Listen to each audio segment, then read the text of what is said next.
Ya chicos, muy buenos días. Bienvenidos a la clase de instalación y configuración de redes. Recuerden ahora poner en la caja de chat presente para que quede el registro de su asistencia, por favor.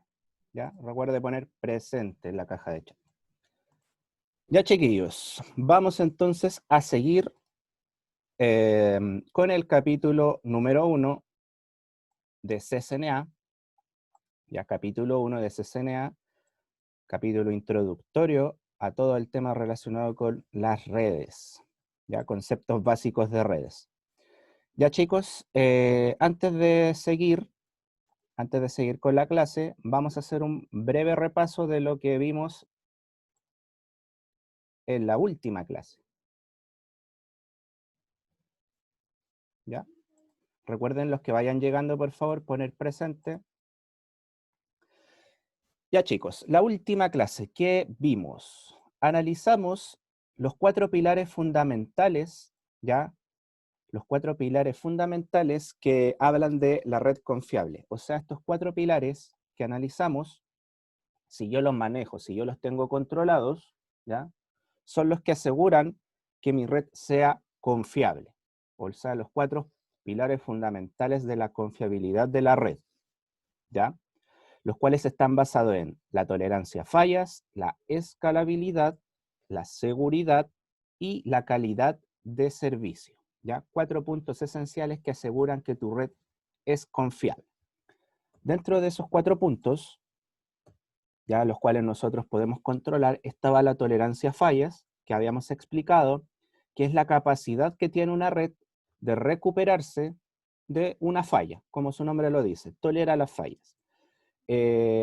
Principal característica de la tolerancia a fallas es que el usuario final, ya el usuario común y corriente, no se da ni cuenta, ya es imperceptible para él una falla en la red, ya principal característica. Otra característica de la tolerancia a fallas es que las conexiones son redundantes.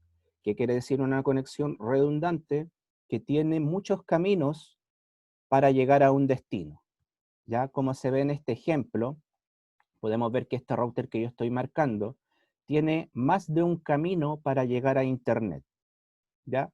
A pesar de que este router que está acá tiene una falla, este router que está acá puede buscar otro camino para llegar a la red de Internet, haciendo que el usuario final ni siquiera se dé cuenta que hay una falla en la red, ¿ya? O sea, es imperceptible para él. Eso es una tolerancia a fallas. A eso quiere decir cuando tu red está preparada para una falla. La escalabilidad, otro de los 4 puntos de la red confiable, habla de la capacidad que tiene tu red para crecer sin volver a hacer una nueva inversión, ¿ya? O una inversión mayor. O sea, tu red está pensada para seguir creciendo en el futuro, ¿ya? En este ejemplo se muestra que para agregar una nueva LAN o una nueva red local, bastó simplemente con hacer la conexión a una de las interfaces del router, sin tener que volver a comprar un nuevo router, ¿cierto? Con nuevas capacidades, sin tener que volver a contratar de nuevo a personal para que haga esta instalación, no. Bastó simplemente con conectar el nuevo switch a un puerto que estaba ya disponible en el router. O sea, quien hizo esta arquitectura de red que tenemos acá, pensó en la escalabilidad, pensó en que su red podía crecer. Y eso ustedes como administradores de red siempre lo tienen que tener muy claro, ¿ya? Y considerado. Siempre tienen que considerar la capacidad de que su red pueda crecer, ¿ya? Pueda crecer sin tener que volver a hacer una nueva inversión. Eso es la escalabilidad, ¿ya? Y también no afecta el rendimiento general de la red. Ya, o sea, yo al agregar esta nueva red o esta nueva red local o LAN, no se ve afectada todo el conjunto de redes, no está afectado. ¿Ya? La calidad de servicio, que fue el último punto que alcanzamos a ver en la clase anterior, hace referencia a dar prioridad a cierto tráfico en la red. ¿Ya? Les había dado el ejemplo de una ambulancia. Cuando pasa una ambulancia en la calle, podemos ver que todos los autos se abren, ¿cierto? Dejan espacio para que la ambulancia pueda utilizar la calle para que obviamente llegue de una manera más rápido a su destino, que sería el hospital o un consultorio, una clínica, etc. ¿Ya? La calidad de servicio funciona de la misma manera, con una misma filosofía, que es dar prioridad a un dato. ¿Para qué? Para que por los dispositivos que tengan este aviso de que tal dato tiene prioridad, los dispositivos les van a dar ese espacio para que pueda salir de manera más fluida, ¿ya? O sea, le van a dar prioridad a ciertos datos. Generalmente la calidad de servicio se utiliza en las llamadas, ya en las llamadas de voz sobre IP, se les da prioridad. Esto lo vamos a entender más adelante porque las llamadas utilizan un protocolo que se llama UDP. Ya tenemos dos protocolos en la capa 4, que después los vamos a ir analizando, que son TCP y UDP. UDP es un protocolo que se utiliza para conexiones en vivo, streaming, ya sea de video o de voz, o transmisiones de voz. ¿Ya? Y estas transmisiones necesitan de esta fluidez para que no suenen entrecortados. ¿Ya? Esto lo puede entregar la calidad de servicio, también conocido en inglés como Quality of Service. Por eso las siglas QoS. Quality de calidad of service. Calidad de servicio. ¿Ya?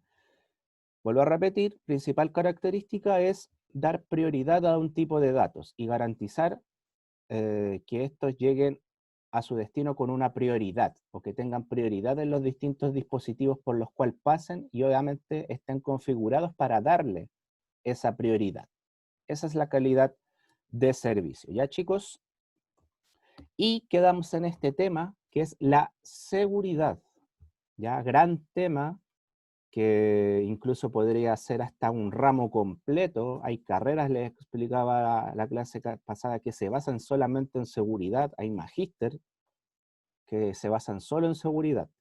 ¿Ya? O sea, es todo un mundo aparte lo que tiene que ver con seguridad, pero esto está relacionado con el objetivo de hoy, que va a ser conocer los conceptos básicos de seguridad informática. O sea, el día de hoy vamos a conocer los conceptos básicos que conforman la seguridad en informática. Ya vamos a conocer la base de todo esto simplemente, no vamos a andar más allá porque, como les decía, podríamos estar hablando 2 años seguidos de solamente de este tema de la seguridad, que está muy de moda hoy día también por el tema de Anonymous, que ha salido a la palestra. Ya, chiquillos, entonces antes de comenzar, por favor, les recuerdo, si no han puesto presente, poner presente, ya a los que hayan llegado. Ya, chicos, no sé si quedan preguntas con respecto a la clase anterior, algo que queda ahí dando vueltas, que no le quedó claro. Si no, voy a comenzar. Pues acá hay una pregunta. Profe, ¿usted le cree Anonymous? Después hablamos de eso. Vamos a llegar a ese tema, aunque no tenga que ver con... Sí, tiene que ver, tiene que ver. Tiene que ver mucho, ¿ya? Después sí te lo voy a responder.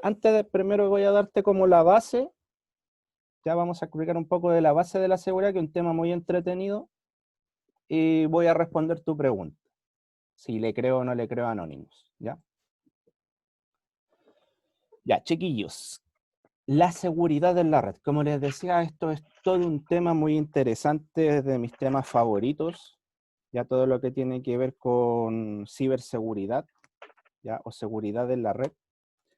¿Qué es la seguridad? ¿Ya? ¿Qué podríamos definir como seguridad? Tenemos muchas definiciones.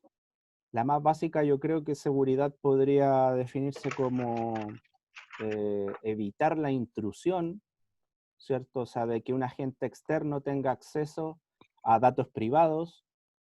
También podríamos definirlo como el cuidado físico de los datos, que no se destruyan, que no vean qué hay en mis datos o que no los cambien, ¿cierto? Porque también podría ser parte de inseguridad que el contenido de algún dato o de algún dispositivo se cambie, ¿ya? Sin que el usuario sepa.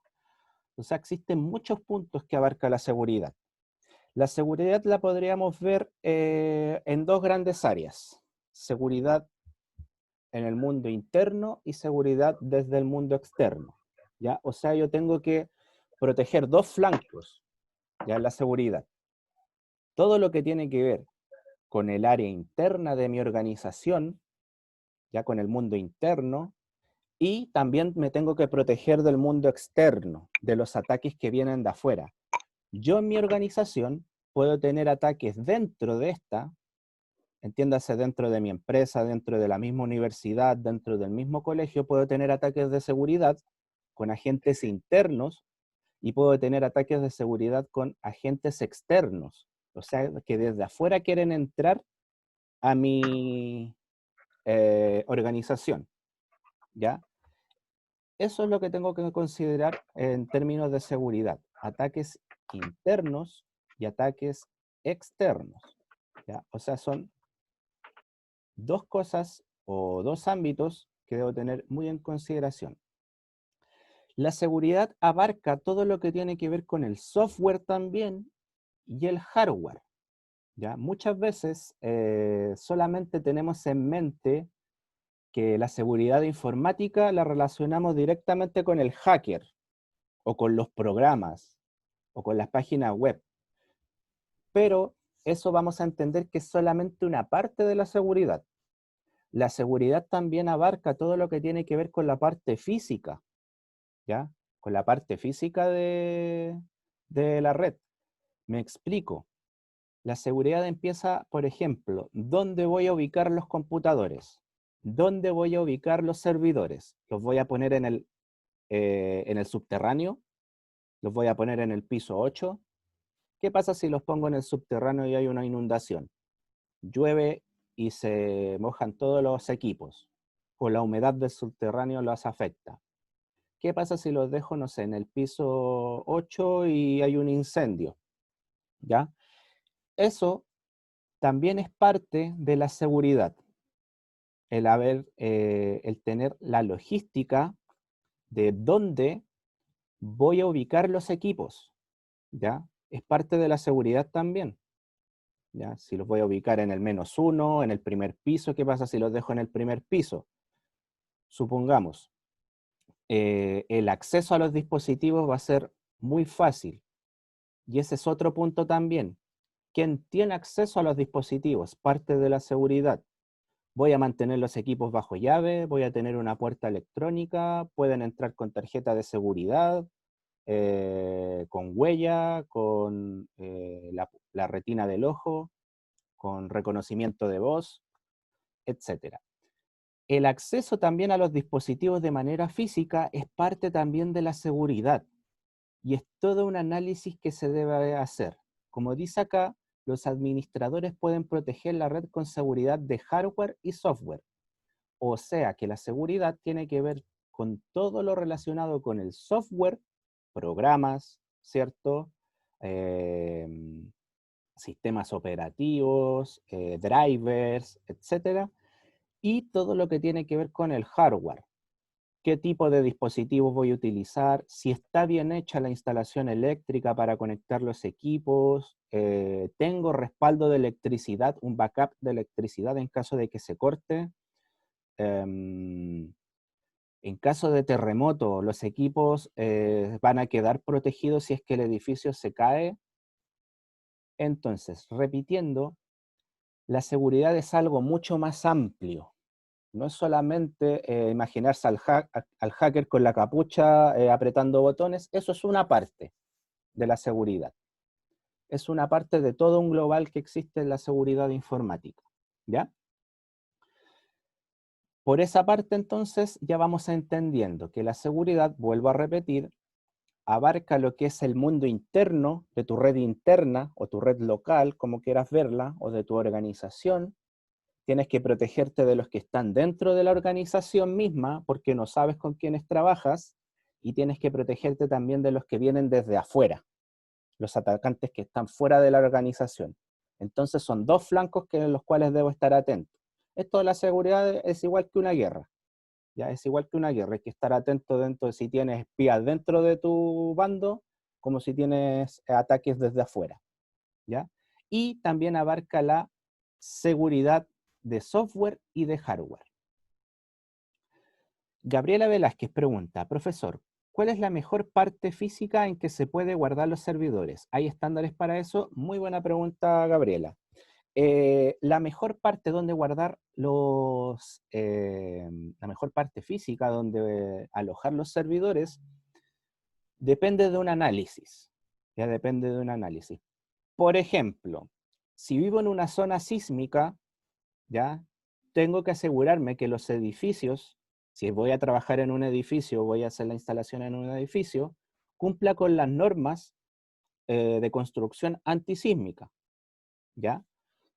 Por ejemplo, Chile sabemos que es un país sísmico, o sea, nosotros los chilenos estamos acostumbrados a los temblores, terremotos, para nosotros un temblor grado 7, recién como que nos asustamos un poquito y sabemos que para nosotros es temblor.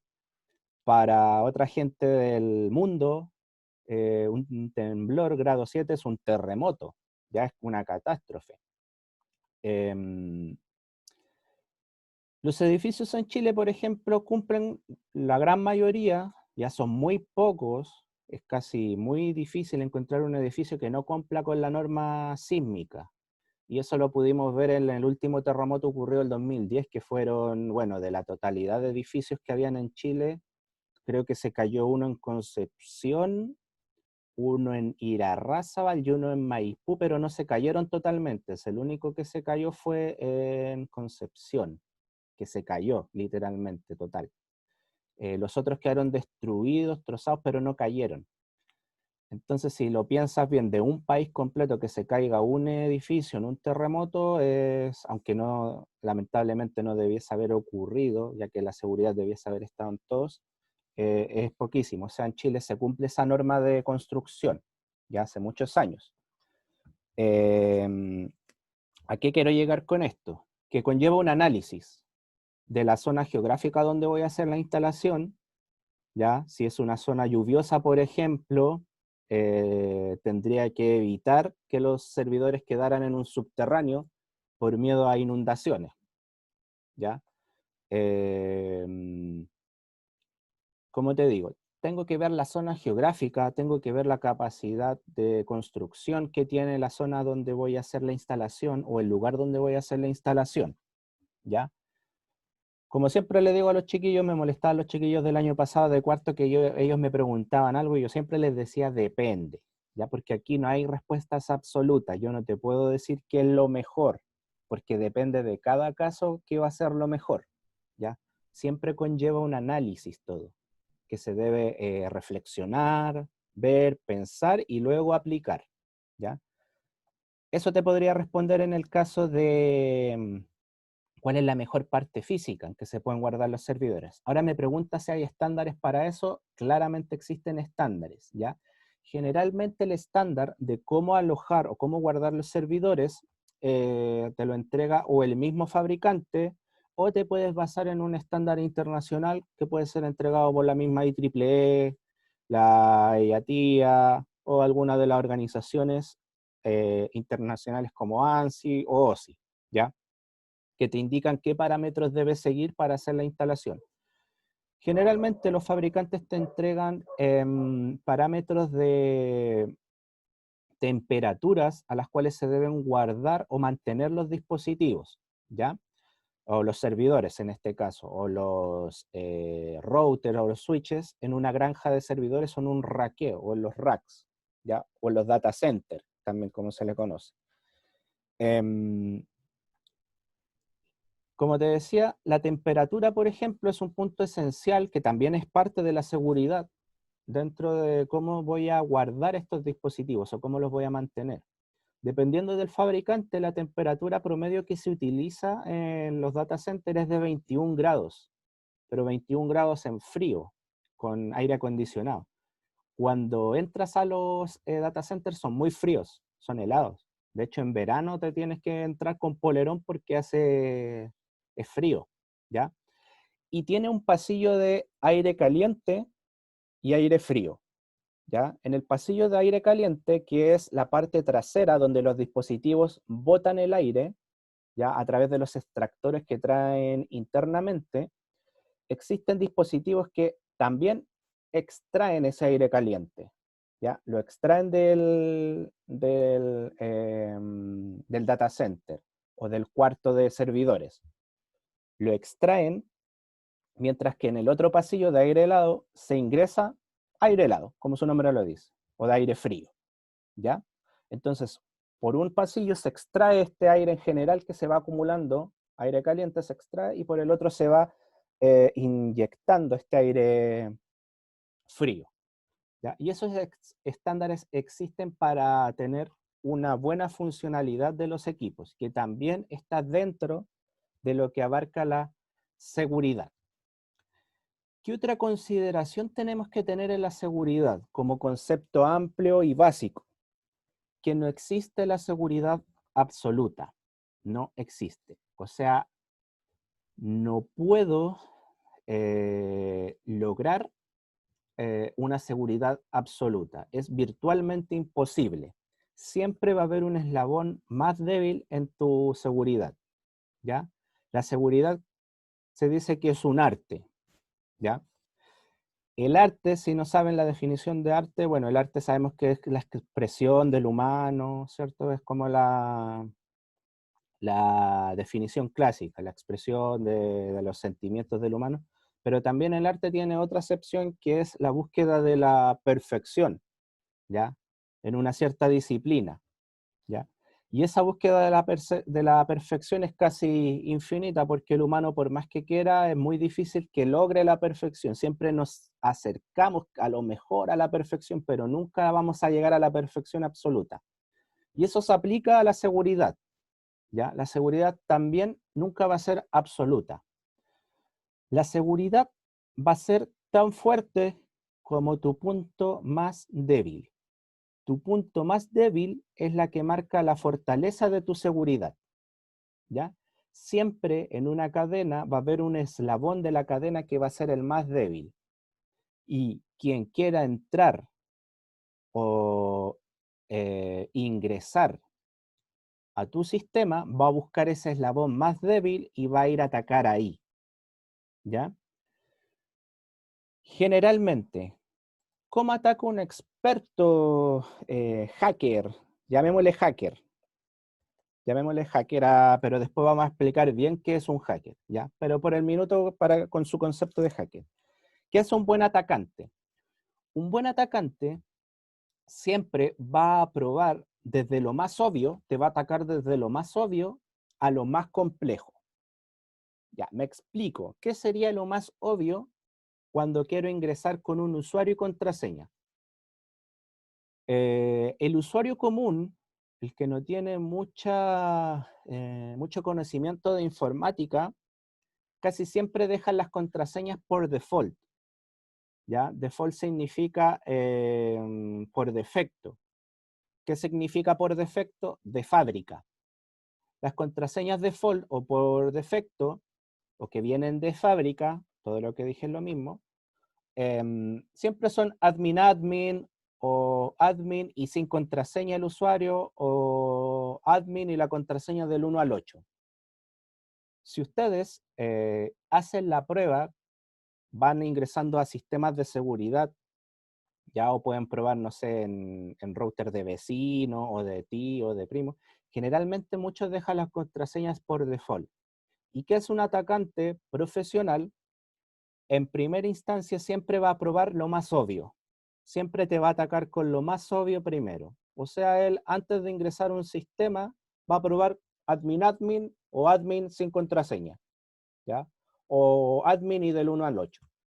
Luego de eso va a empezar a complejizar su ataque, ¿ya? O sea, va a empezar a probar cosas más complejas, como por ejemplo va a hacer un análisis de cierta persona, supongamos, no sé, pongamos de ejemplo a Gabriela que está de cumpleaños hoy día.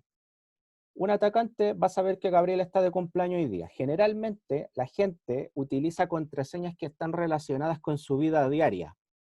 Me explico. Las contraseñas generalmente son fechas de cumpleaños, direcciones, nombre de algún familiar, nombre de la mascota, ¿ya? Luego el atacante va a empezar a atacar con esos datos, si está atacando a un usuario común. Si está atacando a una empresa, obviamente va a utilizar otra técnica que se las voy a ir comentando. Pero supongamos que está atacando a un usuario común. Va a utilizar esos datos. Ya, fecha de cumpleaños, direcciones, vuelvo a repetir, nombres de los familiares, ya, apodos, colegio al cual va o universidad al cual va, etcétera. O sea, va a buscar todo lo relacionado, ya, para probar contraseñas, por ejemplo, para ingresar al sistema. Si eso no le sirve, después va a empezar a hacer un ataque que se llama, bueno, esto viene dentro del mismo ataque, un ataque que se llama ataque de fuerza bruta. Este ataque de fuerza bruta empieza a hacer combinaciones con todos estos datos que yo les enumeré. Empieza a combinar nombres con direcciones, con fechas de cumpleaños, ¿ya? Con nombres de familiares. Hace una múltiple combinación de todos estos datos y genera lo que se llama una biblioteca, con todas estas posibles combinaciones entre mayúsculas, minúsculas, la letra primero, el número al final. Estas bibliotecas lo que hacen es ir probando en contraseña una por una. ¿Ya? Este tipo de ataque se le llama ataque de fuerza bruta, que es un ataque que va probando todas las combinaciones posibles, ¿ya?, que podría tener un usuario para ingresar a un sistema. Ya entiendo, ese sistema podría ser a su cuenta de banco, a Facebook, a Twitter, a lo mejor a un router, no sabemos, ¿ya? Entonces, si ya van hilando todo lo que les voy comentando, el tema de la seguridad es muy amplio, ¿ya? Solo yo les acabo de hablar de un tipo de ataque que existe, específico, pero existen muchos tipos de ataques que los vamos a ir viendo clase a clase. Por ejemplo, bueno, acá no vamos a alcanzar a ver todo esto. IT Essential también tiene otro apartado de seguridad que ahí vamos a poder profundizar un poco más, ya que acá solamente vamos a ver conceptos básicos de seguridad a grandes rasgos. Es como un modo introductorio de la seguridad, ¿ya? Pero para que lo entiendan. Entonces, ese tipo de ataque de fuerza bruta es uno de los muchos que existen, ¿ya? Es uno de los muchos que existen. La seguridad es un proceso continuo, ya que no para. Como les decía, la seguridad, esto es una guerra diaria, ¿ya? Mucho se habla de la Tercera Guerra Mundial, ya que la Tercera Guerra Mundial va a venir, que está pasando, y la Tercera Guerra Mundial está pasando hace muchos años, ¿ya? Y está ocurriendo en las sombras. Hace años que existen guerras virtuales, entre obviamente los bandos que ya conocemos, el bando norteamericano, el bando europeo y el bando asiático, ya que son las hegemonías o las principales potencias que existen en el mundo.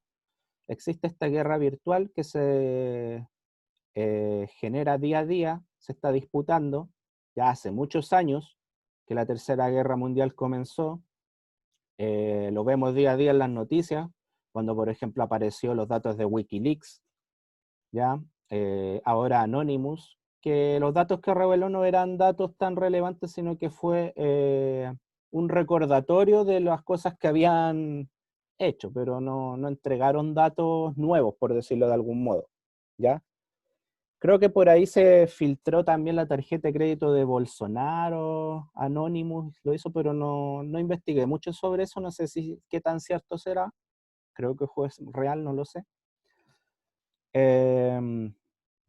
Yo estaba comprando con esos amigos, con esa ¿Sí? tarjeta, Ah, ya, unos amigos. entonces la PDI los van a visitar prontamente. No, todos pusimos, porque somos tan malos, pusimos la dirección de un amigo que nos cae mal. Ah, ya. Pero Ah, para que sí, lo voy a sepa, jugar a tu amigo. Josué me habló. Ya no sé quién me habló, que no le vi el nombre. Nos quiere preguntar, José, ¿qué hacen cuando vayan si que llegan a buscar al amigo? Ah, chiquillos, otra cosa. Aunque usted ponga la dirección de quien sea, vuelvo a repetir, y creo que lo repetí en la primera clase, el anonimato en la red es virtualmente imposible, ¿ya? Imagínense que para un hacker profesional ya es muy difícil ocultar su identidad, ¿ya? Imaginen que quedan para nosotros, ¿ya? Cuando usted utiliza la pestaña de anonimato de Mozilla Firefox o de Chrome, no tiene nada de anonimato, ¿ya? Nosotros siempre dejamos una huella cuando utilizamos Internet o la red. Siempre dejamos un trazo. Y ese trazo es muy difícil de eliminar una vez que ya lo dejamos, ¿ya? Para ello existen múltiples técnicas para no dejar ese trazo. Por ejemplo, si usted utilizó esa tarjeta de crédito, con los elementos que tiene, por ejemplo, la PDI o la policía, que obviamente tiene el apoyo gubernamental, ya de gobierno, le es muy fácil encontrar los trazos, ya, o sea, la línea que generó esa compra. Ahora, ¿qué los podría proteger a los que hicieron la compra? Que fueron, me imagino, miles o millones de compras las que se generaron, o sea, va a ser muy difícil rastrear a todos. Pero siempre nosotros dejamos una huella en Internet y esa huella es muy difícil de borrar. Por eso yo siempre lo primero que les explico en las clases es que tengan mucho cuidado con lo que suben a Internet, con lo que dicen en Internet, con lo que envían por Internet, ya fotos, imágenes, audios, porque eso no se borra. Hay un dicho que dice Internet no olvida, ya para que tengan mucho ojo. Queda un minuto. Con respecto a que si le creo a Anonymous o no,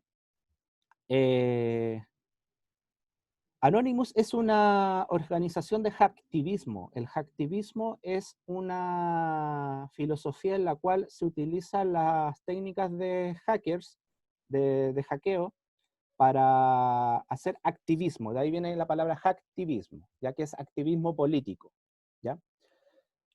Como te digo, este tema de solamente el tema de los hackers abarca para toda una clase. Si quieres los dejamos para la próxima clase, le explico todo el mundo de los hackers, ya cómo están conformados, qué tipos de hackers existen, qué tipos de ataques existen, ya porque como les digo, es todo un mundo aparte. Entonces, si quieren, si están interesados, la próxima clase la dejamos para hablar de los hackers, ¿ya? Les preparo una clase relacionada a eso y sacamos al tiro las dudas